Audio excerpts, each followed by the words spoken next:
Darksiders II is a hidden gem. I don't use that term very often, but Darksiders II is one of the best games you've never played. That's not to say the game was a flop. People definitely have played it. It did get a sequel after all, but it was a commercial disappointment, and it's never received the level of cultural recognition that I think it deserves. I was late to the party myself. I only played the game years after release when I picked up the trilogy at bargain price on a whim. People just don't talk about Darksiders that much, and if any game could change that, it would be Darksiders 2. But unfortunately, that never happened. Darksiders 2 is my favourite game in the series. It's also by far the biggest and by far the most ambitious. It takes everything the first game did and then scraps 80% of it to do something completely different, which is what makes the Darksiders series such an exciting adventure. Every game goes in its own direction.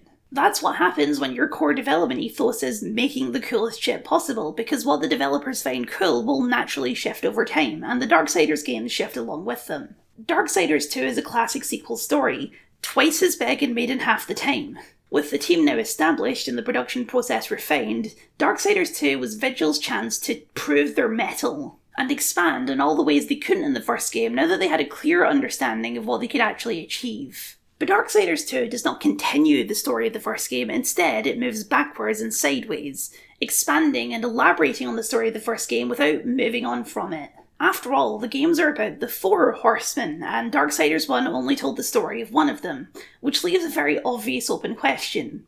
Well then, what were the rest of them doing? There can be no life without order. Good, evil, darkness, light. There must be balance in the universe. Such is the decree of the Charred Council, an ancient body charged by the Creator to preserve the very fabric of existence. But the balance has been broken. Darksiders 2 is the story of Death, the oldest and wisest of the 4 horsemen. After his brother War was framed for starting the apocalypse, Death takes it upon himself to try and prove his brother's innocence, and, more importantly, reverse the crime that he was charged with by restoring humanity back to life. While I personally think this is a clear and obvious place for a sequel to go, a lot of people at the time, and even now, disagreed. And I do get why. Darksiders 1 ends with such momentum and build-up for a sequel that going backwards feels like a complete deflation. People wanted to see what was next for War. But to me, this ending feels incomplete without the stories of the other horsemen to accompany it. The ending of Darksiders 1 is an open promise, one it's clear they'll get back to eventually, when they're ready, but for that follow-up to have its full impact, you need to fully know and understand all of the horsemen, not just War. Death is extremely different to War. It's one of the things that gives the game such a different vibe to the first game. They're linked by brotherhood and by divine purpose, but they have a very different approach to their role and to life in general. Where War was a hammer, Death is a spear, sharp, precise, and patient. Qualities that make him almost the complete opposite of War. Where War was stoic and expressionless, Death is deeply sardonic and surprisingly empathetic. Even comparing their designs, they don't feel very connected. War is a massive hulking warrior covered in armour, while Death is a shirtless metalhead with a skull mask. And yet Jomad's consistent and expressive art style links them anyway. They are extremely different, and yet still a part of the same world. The game really hammers this home with the first major boss fight. Death has come to seek the counsel of an ancient being known as the Crowfather, and when negotiations turn, the Crowfather takes on a familiar form. War, who attacks you with all the moves and all the heft he had in the first game. What better way to establish the differences between War and Death than to pit you against him in the first 20 minutes? War has power and strength, but Death has speed and agility. It cements this difference right away, which in turn defines the new feel of the entire game. Death moves faster, he's much more agile, but he's also a lot more vulnerable in combat. His hits deal less damage, but he can deal a lot more of them a lot faster. Death is still cool, of course he is, it's Darksiders, but he's a very different type of cool, much smoother and much smarter than War ever was. As the personification of Death, he has to be. Death is eternal, Death is inevitable, but Death is patient, and Death is not always malicious. I liked War in the first game, but I truly love Death. He's a surprisingly depthful character, especially based on what you might think at first seeing his design. But he's also funny and badass and the perfect anchor for the game to come. For example, you may have preconceived notions about how Death may speak based on his design, and you'd probably be wrong. Keeper of secrets, I need your help. helped you once before, horseman. Look at me now. How I curse that day. How I curse you. Careful, Crowfather. I'm not here to put you out of your misery. Not yet. His design is edgy, feral, and wild, and yet he speaks with surprising eloquence. He's voiced wonderfully by Michael Winscott, whose deep, raspy voice gives Death an ancient feeling. He feels like someone who's been alive for thousands of years. He's been around the block hundreds of times and he's seen a lot of shit. It's made him very cynical and very jaded, which you can always hear in Winscott's gravel. But this is also an affectation he plays into on purpose. He cares a lot more than he lets on, and isn't really as cynical as he pretends. Qualities which the game exists to bring out in him. He is, after all, on a selfless mission to save his brother. Clearly he's not as selfish and as heartless as he pretends to be. He looks like a villain, he sounds like a villain, he fights like a villain, with twin scythes and necromancy. And he tries to play the part of the villain, but he's not really the villain, and his quest across the game is built to bring out that truth. He is Death, on a quest to restore life. Where Darksiders 1 was a mission, Darksiders 2 is a pilgrimage, a massive, sprawling adventure that takes Death across many different worlds. The first game took place entirely in the fantasy post-apocalyptic Earth, and the developers wanted the second game to be a deliberate contrast. Darksiders 2 barely visits Earth at all, instead choosing to expand the cosmology of Darksiders as a whole by visiting the realm of the Makers, the kingdom of the dead, and the lands of heaven and hell. The prologue is all about setting up these contrasts. Darksiders 2 is way more pure fantasy than the first game, but it's not typical fantasy. There are no elves and dwarves, it's more abstract than that. Darksiders 2 moves away from biblical influences and instead explores Norse and Celtic mythology to flesh out the worlds. These are the ancient worlds and the ancient beings who predate humanity and predate angels and demons. The Crowfather and his realm are very Norse-coded without committing all the way. The Crowfather is a very Odin-like figure with his birds and his ancient knowledge, and his realm of endless winter and frozen skeletons feels like an echo of Fimbulwinter, the Ice Age said to herald the arrival of Ragnarok in Norse mythology. Darksiders 2 explains a lot more of the lore and world than Darksiders 1 did, but it also leaves just as much open-ended, and the Crowfather is a prime example. Very little is revealed about him, but so much is hinted at. He is a being much older than the Horsemen, possibly even older than the Charred Council, a remnant of an entirely different cosmology that predates this one. His realm is desolate and barren, but all these skeletons had to come from somewhere. It's a feeling that echoes throughout Darksiders 2, that this is a world of broken worlds. Earth was not the first kingdom to fall, and it will not be the last either. Death even contributed to one of those falls himself. Long ago, he and the other horsemen wiped out their own race, the Nephilim, the fusion of angels and demons. The Nephilim rampaged across the universe, destroying everything in their wake, and to stop them, the horsemen swore allegiance to the council for the power to end their own people for good. But Death couldn't destroy them completely. He kept their souls in an amulet which he gave to the Crowfather, the same amulet which embeds itself into his chest as the Crowfather dies, marking and binding him to his own greatest sin. With his dying breath, the Crowfather sentenced Death to the Forge Lands, the homeland of Ulthane from Darksiders 1 and his people, the Makers. The Tree of Life and Death holds the key to humanity's resurrection, and it's rooted here at the heart of the Forge Lands. It's also in the Forge Lands that Darksiders 2 really shows how much of a departure from the first game it really is. The Forge Lands are a pure fantasy realm, a land of verdant forests, giants, ancient ruins, and golems. On the surface, it seems impossible that this exists in the same universe as the gothic apocalyptic streets of the first game, and yet we are going back there eventually. By allowing these insane contrasts in visuals and atmosphere, Darksiders 2 makes the world of Darksiders feel incredibly rich. Earth is just a small part of infinite worlds and infinite possibilities. And yet, the Forged Lands are united with Earth in one key way. They're also post-apocalyptic. The Makers are a fraction of the civilization they once were. Their apocalypse was not the fire and brimstone of demons, but the relentless, endless march of time. Based on all the temples and ruins you explore, their civilization was once grand and expansive, and now there's less than a dozen of them still eking out a life amidst the ruins. But the Makers are a slow people. They live for thousands of years, and so their demise is slow as well. They're a surprisingly chipper bunch considering they're looking at the extinction of their race, because even if that end is coming, they've still got a good few hundred years left in them. This all makes the Forge Lands an excellent place to start Death's adventure, because the makers are a lot like him. They're also the last of their people, they're also ancient beings. Most of them also share his penchant for sarcasm. They also illustrate the complete change in genre from the first game, from hack-and-slash adventure to full open-world action RPG. There's more NPCs in the first hour of Darksiders II than there is in the entirety of the first game, and double the dialogue to boot. Most conversations in the game have optional follow-up questions with a dialogue wheel.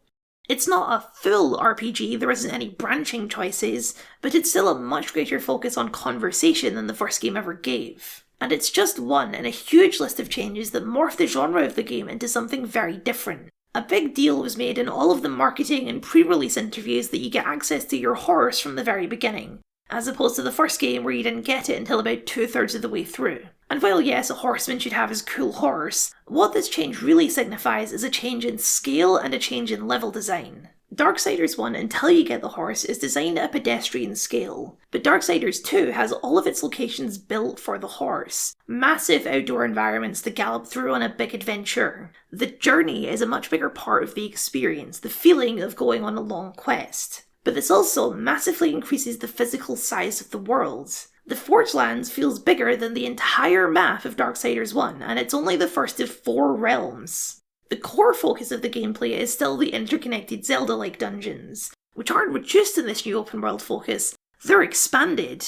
The Forge Lands alone has 4 major dungeons along with 4 more dungeons just for side quests. Side quests are an especially noteworthy addition because the first game didn't have any. Darksiders 2 doesn't have many, but the majority of them are quite substantial with unique NPCs and stories. Meanwhile, the main quest dungeons are on par in size with the dungeons of the first game, complete with massive and unique boss fights at the end of each of them. The way the game gets away with this is that each dungeon is not quite as varied as the different domains of the first game. They're all tied into the Forge Lands' overall aesthetic. But even within that, each dungeon uses colour and environmental hazards to differentiate the dungeons. The Forge Lands are split in half between the vibrant forests on the right and the desaturated and dying left, which is being taken over by corruption, a manifestation of the creeping march of time and decay. Which means, even with the same architecture, one side of the map feels quite different to the other. The game's art style is excellent for this too, it's probably the best looking game in the series, including the newer titles. One of the cited references for the art style this time around was Warhammer figurines, and you can absolutely see that. Not so much in the style, which is more or less unchanged from the first game, but in the textures. Everything in the game has a painted miniature look to it, matte finishes and bold colours. I absolutely love it and think it's a perfect fit for the series. Yes, there's an element of edgy coolness to the series, but much more important is their love and passion for being video games. And a more cartoony, expressive art style captures that much better than grungy realism ever could. It's just a great looking game, especially with the 2015 remaster, which is a tad more significant than the remaster for the first game, including a fancy new lighting engine, all of the DLC integrated, and some minor rebalancing to the overall game.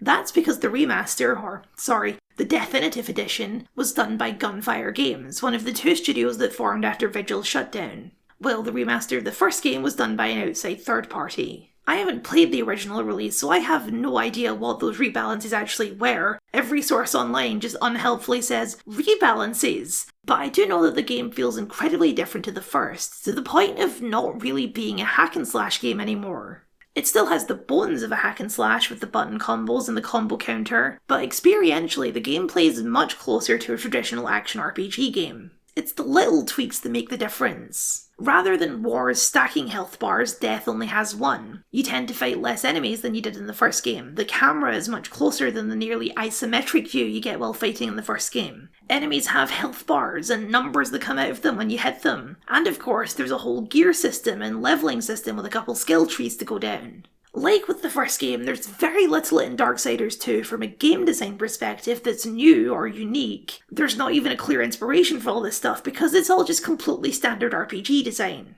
These maybe aren't exciting changes, but they are interesting changes, and at least for me personally, changes into a genre that I prefer. I enjoy the combat of Darksiders 2 a lot more than the first game just because I prefer having that tangible feedback, where hitting enemies in the first game often felt like tickling them to death. Another positive change is that the vast majority of boss fights in the game are now actual boss fights rather than puzzles, a proper test of skill. There's still a couple puzzle fights, like this big bug thing you need to throw eggs at, but most of them are just an old-fashioned brawl against a big enemy that you need to learn the attack patterns of. The developers have said that some of this stuff was supposed to be in the first game, although based on the way they talk, I think every idea the developers ever had was supposed to be in the first game. But I do like how, even unintentionally, this change in game genre matches the change in protagonist. The same thing happens to an even greater degree in Darksiders 3. Death doesn't rush through things like War does, so a much bigger, more sprawling RPG fits him much better than it would fit War. War is very traditional and very stuck in his ways. It does not suit him to use any old weapon he finds lying around or any armour aside from his own. Death is much more practical. He'll use whatever is available to his advantage. He doesn't even have his main weapon, Harvester, for the entire game, because for some reason War has it in the first game as a pre-order bonus. A detail they could have easily retconned, but they didn't because Darksiders tends to commit to little details like that. Death is off the grid for this game. He's undertaking this quest to redeem his brother without the Council's knowledge or approval, so it stands to reason that he has to fend for himself when it comes to supplies and equipment. This character focus also plays into how the story is structured. It's a lot of tangents upon tangents upon tangents. Because Death has a goal, resurrect humanity, but absolutely no plan as to how to do it. And without a clear direction like War had in the first game, he ends up getting sidetracked with other stuff a lot of the time. He knows that somehow the key to resurrecting humanity is at the Tree of Life, but getting to the tree means helping the Makers with their corruption problem. Doing that means helping them reactivate their ancient forge by visiting 2 separate dungeons on either side of the map to get the ancient mechanisms working again. Also, you can awaken a massive golem that turns out to be corrupted itself, so you have to have a Shadow of the Colossus boss fight against it before you can finally clear the way to the tree. And as the Elder says, "The Tree of Life is not where journeys end, but where they begin." And for your authenticity check, this man is actually Scottish, so A+, full authenticity points. There is one view of all this running around as filler, as pointless time wasting that doesn't advance the plot, but this time in the Forge Lands is important for establishing the tone of the game, for building up Death as a character, and for establishing the passage of time. After all, War was in prison for 100 years. Whatever quest Death is on, it's clearly going to take some time. Darksiders 2 has its big flashy moments, like the Guardian fight, but it's just as committed to the small moments of characterization and conversation, like the friendship Death forms with the Maker Karn, who ends up helping you progress through the last dungeon. War never made friends, but Death quickly develops a friendly rivalry with the young Maker as they exchange jabs while adventuring together. It's part of his practicality. He's a bit of a prick, but he's also not one to turn down a helping hand when it's offered.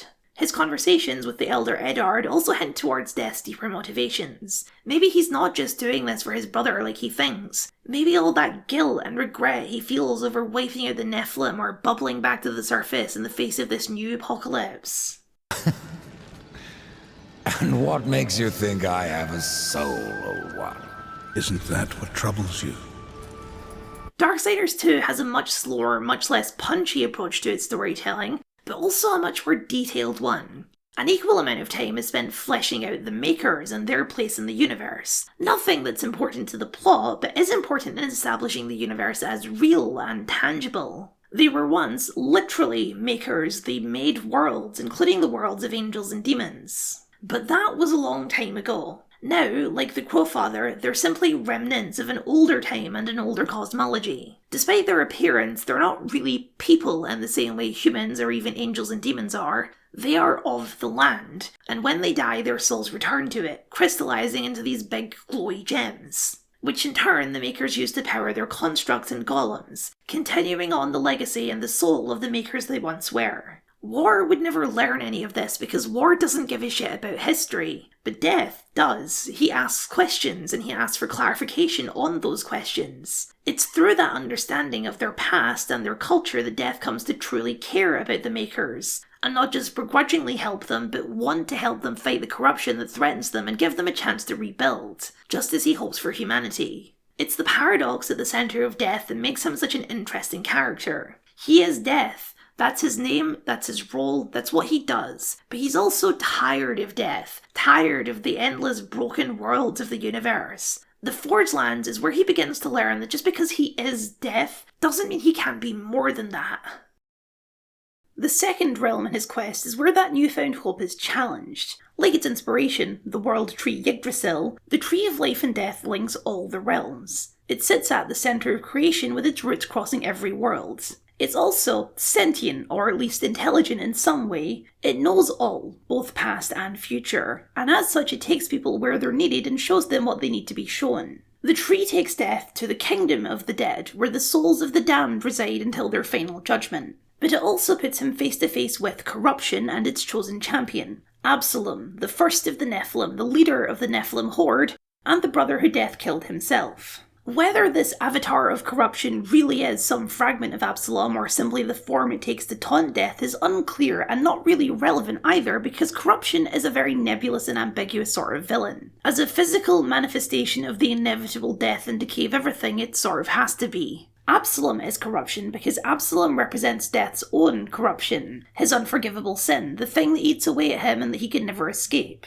Compared to the Destroyer, it is an extremely abstract villain. It takes different forms in each of the different realms. Like how in the Forge Lands it primarily infests the old golems and machines of the Makers, the symbols and remnants of their fallen civilization. In the Kingdom of the Dead, it's much less direct. It infests shadows and minds. In some ways, the Kingdom of the Dead is the weakest part of Darksiders II. It feels just a little bit too long, and compared to the Forge Lands, each of its dungeons feel a lot more samey. The whole area starts to feel like an endless maze of gothic hallways and skeletons. But there is a lot to love about it too, and it does still serve an important role in the overall narrative of the game. It's a whole new realm, about equal in size to the Forge Lands, with an entirely new cast of NPCs and dungeons to explore. From a world-building perspective, this chapter explains a lot. For example, Death's relationship to the concept of death. He's not exactly welcome in the Kingdom of the Dead because he's not actually dead, nor is he some literal manifestation of the concept of death, even if he does cosplay as the Grim Reaper sometimes. He's mostly just a guy who's really good at killing people. Rather than basing the realm on one specific culture or idea of the afterlife, Darksiders' Dead Kingdom is a big mishmash of lots of different influences and cultures, from the Catholic idea of purgatory to the ancient Egyptian concepts of judgment and rebirth,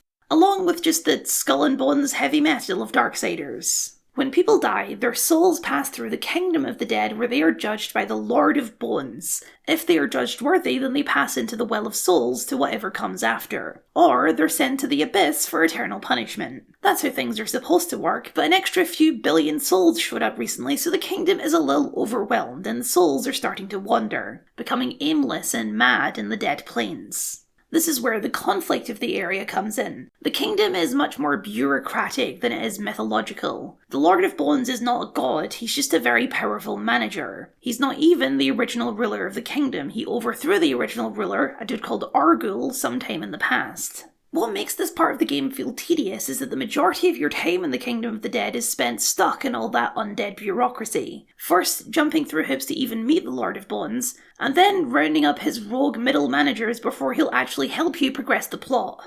The Dead Core each have cool designs. I love the look of all the Underworld NPCs, all these bright green glowing mixtures between ghosts and ghouls. But each of their dungeons are completely interchangeable, which makes collecting them all feel very repetitive. With the one exception that this is Pokemon rules, and once you've defeated them, you get to summon them with a special ability just for this quest. Darksiders II makes it a point to have a mechanical difference for each realm in the puzzle design as well as in the enemies you fight.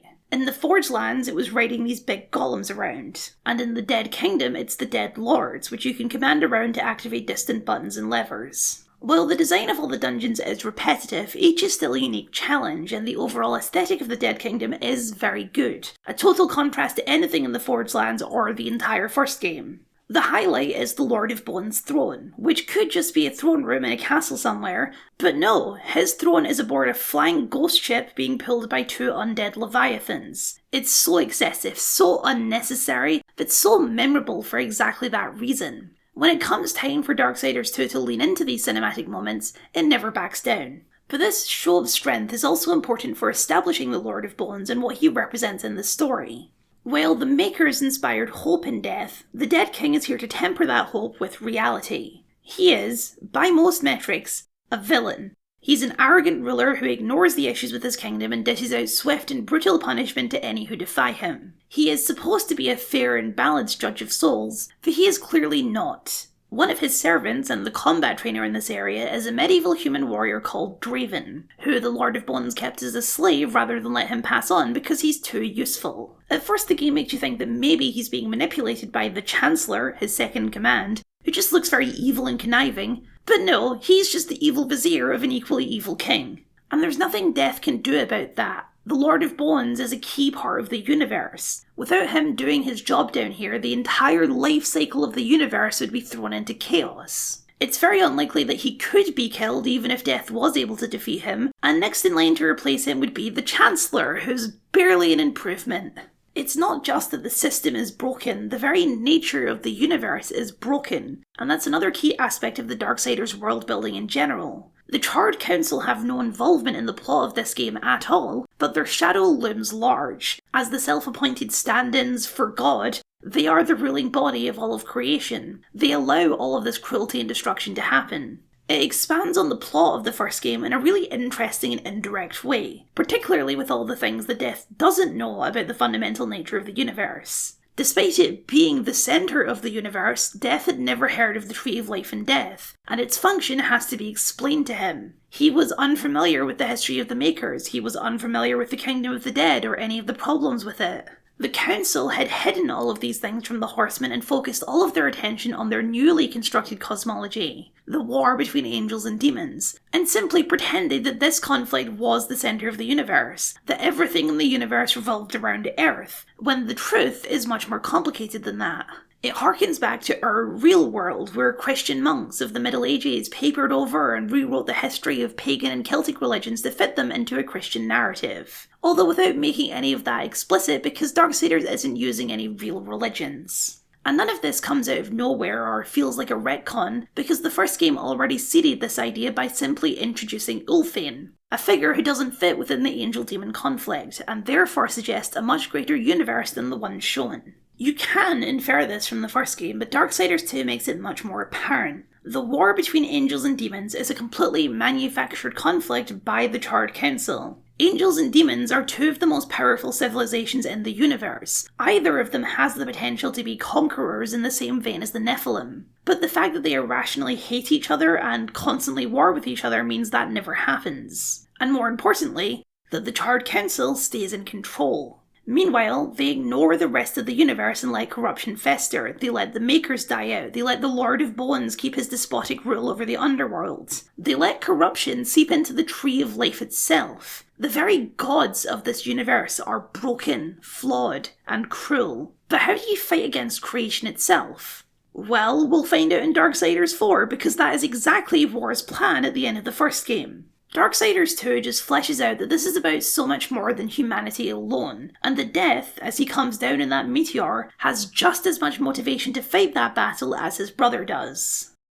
After executing his own council for not doing their jobs in the way he wanted them to do their jobs, the Dead King finally sends Death to someone who can help him on his quest, and ironically, it's the Crowfather, who is surprisingly chill about the whole being murdered situation. He tells Death that the place to resurrect humanity is the Well of Souls, which exists within the heart of the Tree of Life and Death. But the door to the well is locked by 2 keys, one in the hands of the angels and one in the hands of the demons, to ensure that nobody could ever open the well and use its power. Another little play by the Charred Council to maintain their total authority. So here for the 3rd chapter of the game, Death ventures to 2 more realms. The realms of angels and demons. Not the full realms, the White City and the Dark Kingdom, those are most likely being saved for Darksiders 4, just 2 little chunks where the keys are being hidden. The first port of call is the angel stronghold of Lost Light. I love that the game takes this long to reintroduce angels and demons. They're the primary enemy and NPCs of the first game, but they're only really a minor part of Darksiders 2. It makes the second game feel that much more distinct. When it finally does reintroduce all that stuff from the first game, it's with the confidence that it doesn't need these things in order to be a Darksiders game. Lost Light is ruled by an angel called Lucian, but the realm, like everywhere else in the universe, is facing corruption. You're attacked by corrupted angels as soon as you arrive. To fight the corruption and therefore find the key, Lucian sends Death to find the Rod of Arafel, a powerful weapon of light that was taken to Earth at the beginning of the End War. Angels are forbidden from returning if they ever venture to Earth, but Death can go, So it's here, at past the midpoint of the game, that you finally revisit the iconic setting of the first game. Holding Earth for that long is what makes the chapter so interesting. It's not a full realm, it's much more of a dungeon area, but it's also incredibly impactful that way. Earth is bleak, bleaker feeling than it was in the first game. There's almost no colours but grey and black, except for the reds of the demonic structures and the demons themselves. The rod is in the domain of the Swarm, a hive mind type demon that's reanimating the dead to fight everyone and everything. Death runs into Uriel, one of the only returning characters from the first game, who gives him a good old-fashioned angelic machine gun, turning this entire section into something like a Left 4 Dead pastiche, as well as a callback to the third-person shooter segments from the first game. While it is all a fun callback to the first game, it's more importantly a reminder and a reinforcement of what exactly Death is trying to do. While doing all of this exploring and realm hopping, it can be easy to forget that the situation on Earth is incredibly grim. There's no life to be found here except endless demons and endless bloodshed.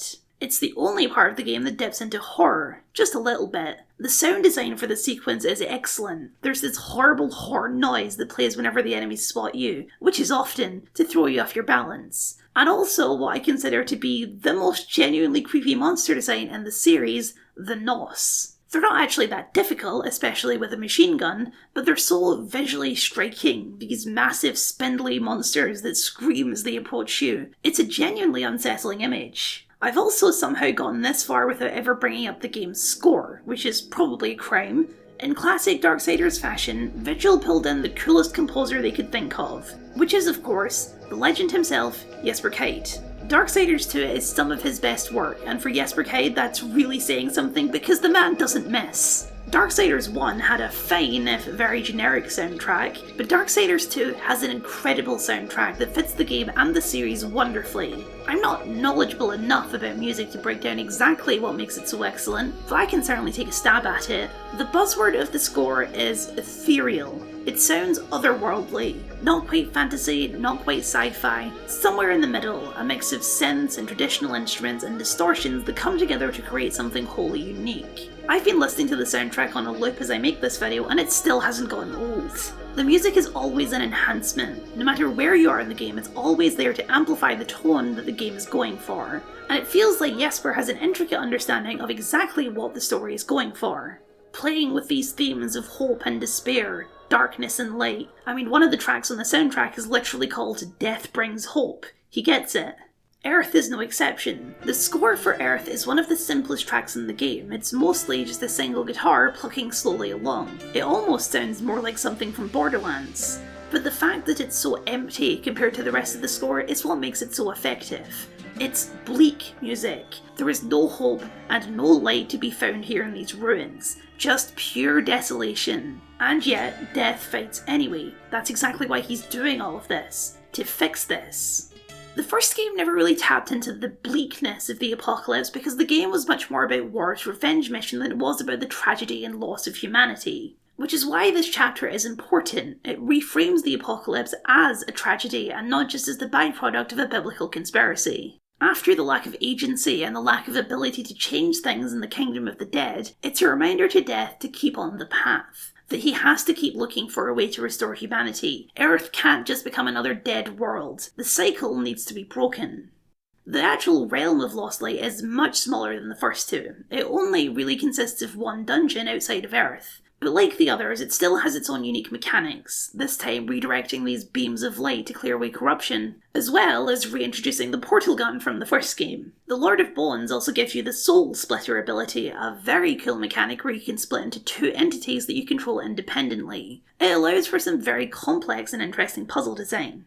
The final twist of Lost Light is pretty apparent, but still pretty fun. Lucien himself is corrupted and always was. It's just that his corruption was pretty much identical to how he acted already. He is a perfect embodiment of the angels, their smug superiority and arrogant dismissal of lesser beings, the exact things that are rotting their civilization away from within. So corruption didn't change him at all, it simply whispered in his ear to continue all of the things he was already doing.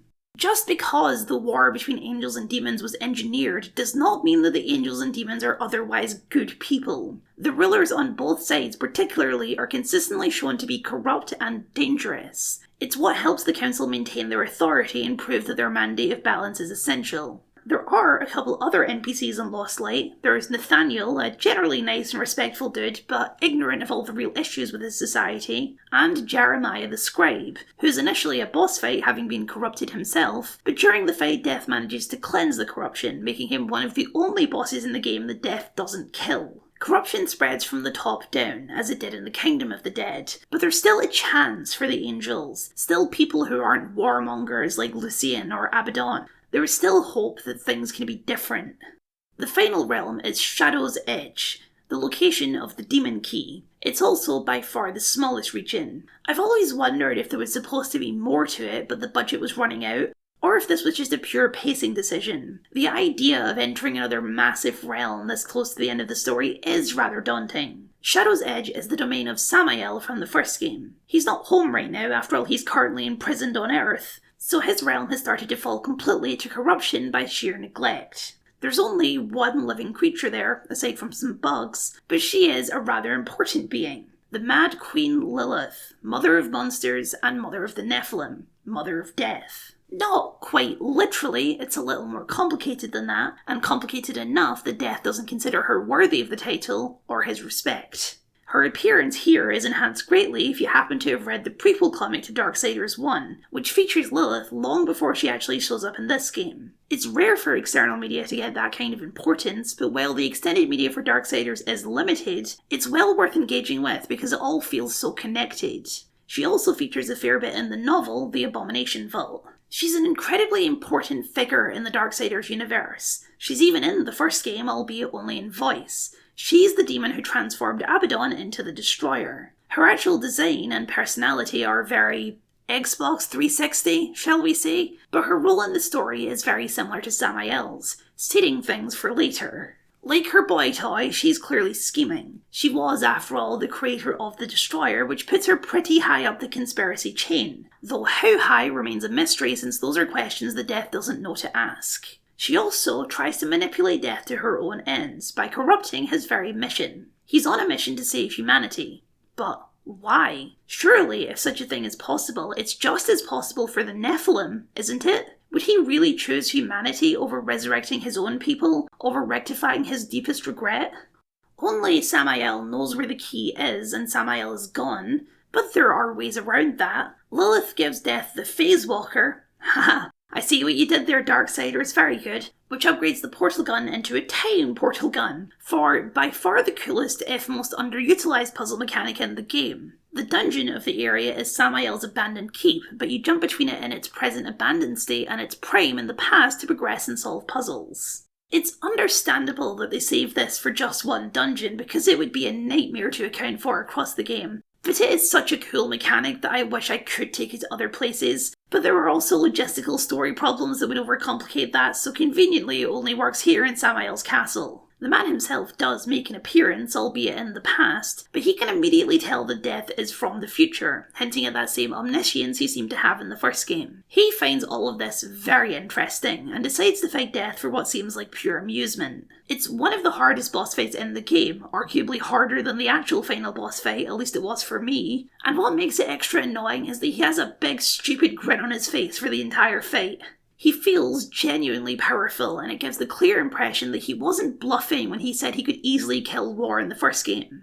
In the end though, just like the first game, this all exists to keep building up Samael for Darksiders 4, and once he decides he's played with Death enough, he gives him the key and wishes him well on his way. The final boss fight is, of course, Absalom at the Well of Souls. Absalom is not a very strong or charismatic villain, but he doesn't really need to be because he's just the face of corruption. And as seen throughout the entire game, corruption is not the sort of villain that needs charisma because it's an idea much more than it is a man. The big fight with Absalom is really more a product of game design than it is any kind of story culmination. Because the real finale is here, at the edge of the well, with a tired and weary traveller. I've killed Absalom. Stopped the corruption. I stand at last at the Well of Souls, with no idea what I must do next. I absolutely love this moment. The whole game he's been driven by one goal, but even here at the very end, he still has no plan. He got here to the big vortex of souls at the centre of the universe. Now what? It's been such a long journey, so much death, so much corruption, so much of the universe that even one as old and wise as Death was somehow oblivious to. And here at the end of the journey, he's not mad, he's not excited, he's not relieved, he's just tired. As it turns out, all that's required is a final choice. He can save humanity and condemn the Nephilim, or condemn humanity and save the Nephilim. It's not much of a choice at all, really. It takes him one hefty sigh to decide.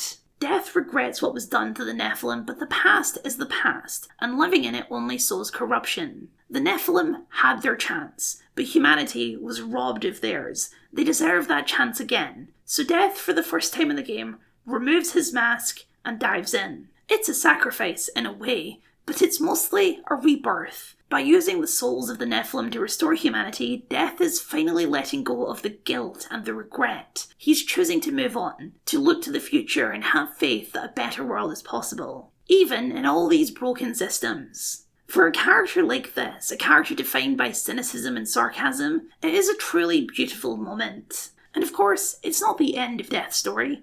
Not quite yet.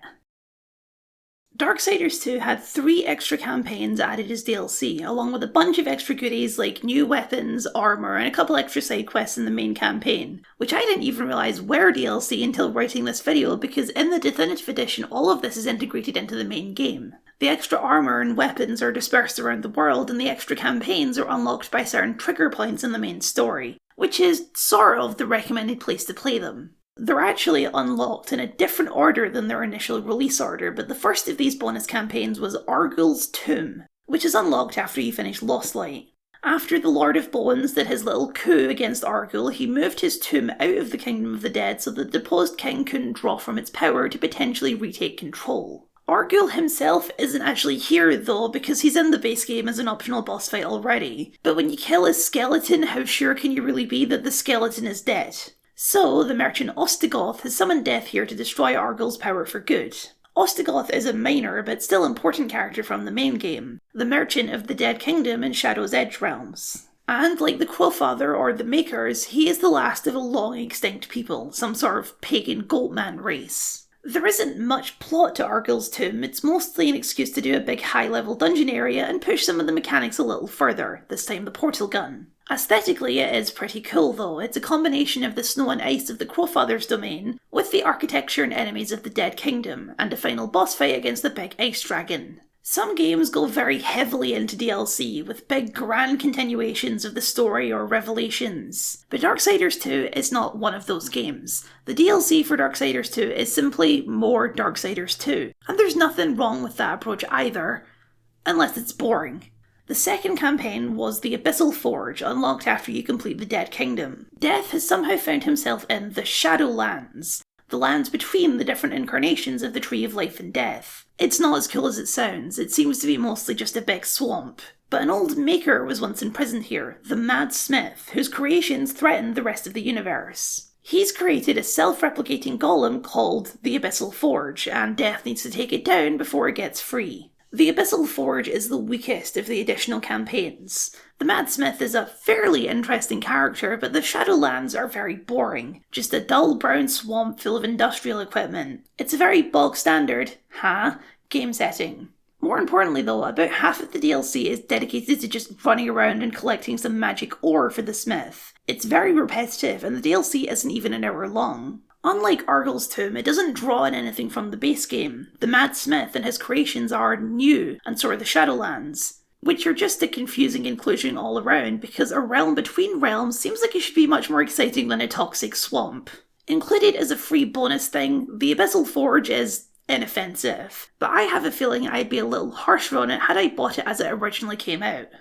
The third and final extra campaign, unlocked after you beat Samael in the base game, is the Demon Lord Belial, and it's the best of the 3. It's another return to Earth. Uriel has summoned Death back there because she's heard an interesting rumour, that there's still a human alive out there. This is obviously of interest to Death, so he heads off to investigate. It's by far the most story-focused of the DLC campaigns. Dungeon design takes a backseat to plot and cinematic focus. This return to Earth is a lot less bleak than the one in the main game. It's daylight now, representing a glimmer of hope in the air, and more importantly, returning it to something much closer to the look of the first game. The last surviving human, known only as the Hunter, is a concept repurposed from the first game, which, yes, as mentioned, is true of literally everything, but this one made it far enough into production to get featured in the game's art book at least. The tone is still pretty bleak. The Hunter is a grizzled Steve Bloom type with no hope left, just the grisly day-to-day survival of sniping demons. There's an interesting moment as Death pursues the Hunter where the camera zooms way out to show the Hunter watching Death as he walks through an old road, full of bombed out cars and desiccated corpses. It's a cinematic flourish that adds a lot to the tone of the DLC. It's an odd thing to say, but the DLC is all about humanizing humanity. Up until this point, they've really had no agency in their own destruction, which is part of the tragedy, but having just one regular guy in the game does a lot to amplify that feeling. We're not talking about humanity in the abstract here, we're talking about people. The passage of time is very unclear, but considering the state of things, it seems to have been at least a few decades since the apocalypse began. It's likely that this has been most of the Hunter's life. He jokingly attributes his survival skills to being a Boy Scout, but maybe that's not entirely a joke.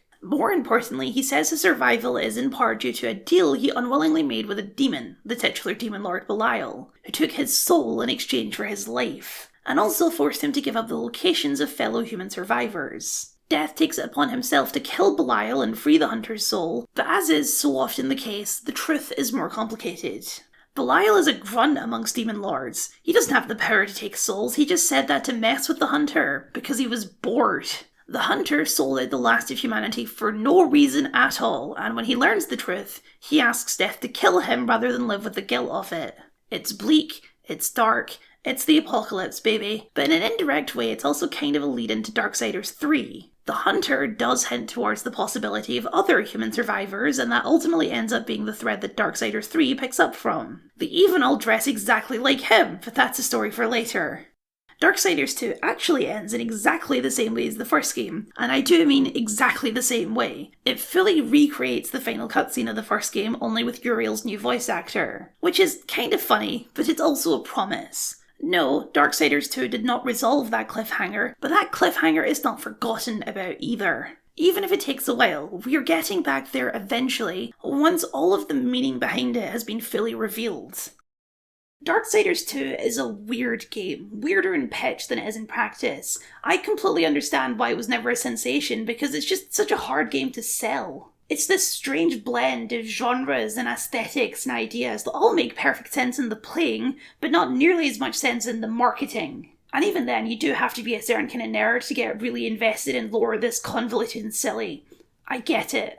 But damn it, I still wish it was a hit anyway. I'm hardly alone in thinking of Darksiders 2 as a hidden gem. I feel like that's the common opinion amongst critics these days. And I hate to be a sheep, but that's just the way it is sometimes. It's such an ambitious game, such a grand adventure, that I can't help but feel a little bit in awe of it when I look over it with a critical lens. And look, a game doesn't need to be a big smash success to validate your enjoyment of it, but I just want my Darksiders anime, okay? I will die on this hill. But Darksiders 2 also adds another obvious question to the one we started with. What were the other horsemen doing? And how the hell do you expand on a game this expansive? Join me next time, when we will answer one of those questions. War had broken the seventh seal, summoning the horsemen of the apocalypse. And the number of the riders shall ever be 4.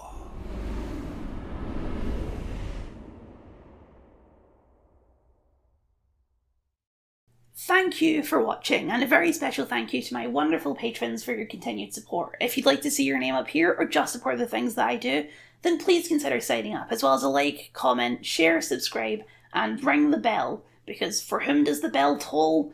It tolls for me. I feel like I've used that one before, but I can't remember in what context that would have come up. To see my previous critique on Darksiders 1 or any of the future critiques on the next games, you can find those in this playlist up here. Or, for something different, here's a video about petting dogs in games, which, by the way, you can't do in this game, so 0 out of 10.